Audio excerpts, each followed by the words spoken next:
In this tutorial, you will learn how to deploy a site using the built-in Hello World template on Cloudflare pages. This is the fastest way to get a live site running directly from Cloudflare.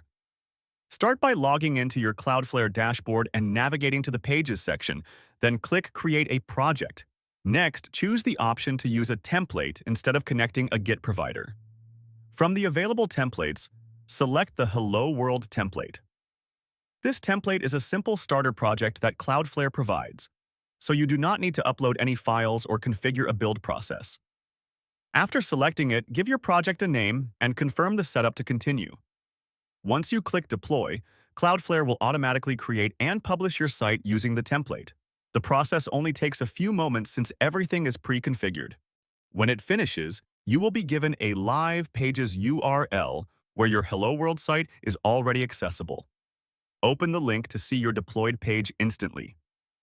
Finally, you can customize the project by editing the files directly in Cloudflare or redeploying with changes if editing is available in your dashboard.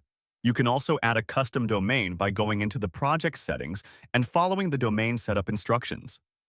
This method is ideal for beginners who want to quickly understand deployment without worrying about repositories or build configuration.